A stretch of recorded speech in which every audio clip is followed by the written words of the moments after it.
অস্বাভাবিক বিদ্যুৎ বিল এবং স্মার্ট মিটার পরিবর্তনের দাবিতে কুমারঘাট মহকুমার পেচারথলে আসাম আগরতলা জাতীয় সড়ক অবরোধ করল ক্ষুব্ধ বিদ্যুৎ গ্রাহকরা। টানা 5 ঘন্টা আন্দোলনের জেরে জাতীয় সড়কে ব্যাহত হয় যান চলাচল।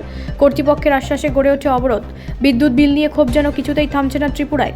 এবার স্মার্ট মিটার ও অস্বাভাবিক বিদ্যুৎ বিলের প্রতিবাদে রাস্তায় নামলেন ঊনকোটি জেলার কুমারঘাট মহকুমা পেচারথল এলাকার বিভিন্ন গ্রামের বাসিন্দারা। পেচারথল গেটে বিদ্যুৎ নিগমের অফিসের সামনে আসাম আগরতলা জাতীয় সড়ক অবরোধ করেন ক্ষুব্ধ গ্রাহকরা। প্রায় 5 ঘন্টা ধরে চলে এই অবরোধ আন্দোলনের জেরে ঘটনাস্থলে সৃষ্টি হয় উত্তেজনার। অবরোধের জেরে রাস্তার দুধারে আটকে পড়ে যাত্রীবাহী গাড়ি থেকে শুরু করে ছোট বড় পণ্যবাহী যানবাহন। খবর পেয়ে ঘটনাস্থলে পৌঁছায় পুলিশ। পাশাপাশি আন্দোলনকারীদের সঙ্গে কথা বলতে সেখানে ছুটে যান বিদ্যুৎ নিগমের কুমারঘাট বিভাগের ডিজিএম, এজিএম এবং পেচারথল অফিসের সিনিয়র ম্যানেজার। আন্দোলনকারী শুভদীপ দাস অভিযোগ করেন, স্মার্ট মিটার চালুর পর বিদ্যুৎ বিল নিয়ে চরম সমস্যায় পড়তে হচ্ছে সাধারণ গ্রাহকদের। বেশি টাকা রিচার্জ করেও মিলছে সামান্য ইউনিট। তিনি অভিযোগ করেন, একবার ইউনিট প্রতি বিদ্যুৎ কিনে পুনরায় তার উপর চার্জ দিতে হচ্ছে তাদেরকে। সব মিলিয়ে বাড়ছে বিদ্যুৎ বিলের পরিমাণ। এদিন তিনি অভিযোগ করেন, এসব বিষয়ে স্থানীয় নিগম অফিসে যোগাযোগ করা হলে নিগমের সিনিয়র ম্যানেজার কোনো সহযোগিতা করেন না তাদেরকে। ওই সিনিয়র ম্যানেজারকে অন্যত্র বদলির জোরালো দাবি জানান তারা। পাশাপাশি স্মার্ট মিটার পরিবর্তন করে পুরনো দিনের অ্যানালগ মিটার পুনরায় গ্রাহকদের ঘরে লাগানোর দাবি জানান আন্দোলনকারীরা। শেষ পর্যন্ত নিগমের ঊর্ধ্বতন কর্তৃপক্ষের পক্ষ থেকে আগামী 10 দিনের মধ্যে সমস্যা সমাধানের লিখিত আশ্বাস দেওয়া হলে অবরোধ প্রত্যাহার করেন ক্ষুব্ধ গ্রাহকরা। তবে গ্রাহকদের হুঁশিয়ারি, নির্ধারিত সময়ের মধ্যে সমস্যার সমাধান না হলে আন্দোলন আরও বৃহত্তর আকার নিতে পারে। কারেন্ট অফিসে যেভাবে বিদ্যুৎ বিলের নামে যেভাবে জনসাধারণের লগে যে প্রতারণাটা করতেছে, এই বিষয়টা লইয়া আজকে পেচারতলবাসী জড়ো হয়েছে যে আমরা অস্বাভাবিক বিলের যন্ত্রণা এবং যখন বিগত দিনে দেখা গেছে আজকে 3 মাস অথবা 5 মাস যাবত যে তারার কিটা প্রবলেমের লাগিয়া তারার বিল হইতাছে না। তারা কিটা করতেছে, তারা এই স্মার্ট মিটার আমরা দিতেছে, এইসব এই বংশং দিয়া আমরা লগে এই যে বিলের যে সিস্টেম, তারা অনলাইন রিচার্জ করতেছে কারেন্ট অফিস থেকে। এই প্রমাণ আমার কাছে, তারা কারেন্ট অফিস থেকে অনলাইন রিচার্জ করতেছে। আমরা তো কারেন্ট অফিসে রিচার্জ করতেছি। তোমরা সার্ভার যদি ডাউন থাকে, তোমরা সার্ভারের প্রবলেম আছে দেখা তোমরা অনলাইন রিচার্জ আমরা দিতাছো, তাইলে আমরার প্রশ্ন এই জায়গা, তাইলে কেন পাবলিক এই যে যখন তারা সার্ভার ঠিক হইলো হওয়ার পরে যে মানুষটায় 500 টাকা দিয়ে রিচার্জ করতে পারে, সে কেন কিসের জন্য এই রিচার্জটা নিতে 5,000 টাকা, 2,000 টাকা, 10,000 টাকা এরকম কিতা লেগে রিচার্জ আইতাছে।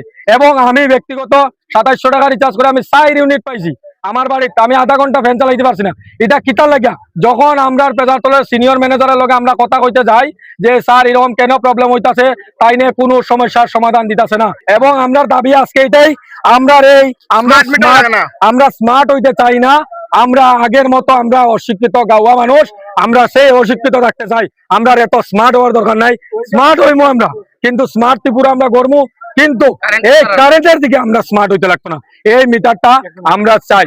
আমরা পেচারতলের যে সিনিয়র ম্যানেজার আছে তাইনের অবিলম্বে আমরা পেচারতল থেকে আজকের ভিতরে তাইনে যাতে আমরা পেচারতল আর চাইয়া ঢুকে না, তাইনের অন্য জায়গা ট্রান্সফার করা হোক, তাইনের বদলা অন্য কোনো স্টাফ আমরা এখানে দেওয়া হোক। আমরা সরকারের কাছে একটাই দাবি জানাইমু যে আজকে পেচারতলের প্রবলেম তাও না, আপনি ঠিক কথা কইছেন, আজকে সমগ্র ত্রিপুরা রাজ্যের প্রবলেম। তাইলে আমরা যদি 8 টাকা হোক 10 টাকা হোক একটা ইউনিট আমরা কিনি তার কাছ থেকে, তাইলে কিতা লাগে ইডি চার্জ, আরো কিতা চার্জ, এই charge, sunrise charge, duty charge, মানে এই চার্জ গুলো আমি কিসের জন্য বহন করবো? আমরা ঠিকঠাক জানাই যে এই স্টেপ নেওয়া উচিত না। যেহেতু জনসাধারণের এই প্রবলেমটা আছে, এটা সরকার তাড়াতাড়ি এটারে মীমাংসা করুক। এই এলাকার মধ্যে যতজন আইসে বেশিরভাগ ক্ষেত্রে একটাই প্রবলেম, আমাদের যে কেবি ওয়ার্ডটা আছে, কেবি ওয়ার্ডটা তারা মর্জি মতো উপর থেকে বাড়াই দিচ্ছে। আমরা চাইতেছি যে কিলোওয়াটটা আছে যাতে যার যতটুকু প্রয়োজন, কিলোওয়াটের ক্ষেত্রে যার যতটুকু প্রয়োজন অতটুকু করাও।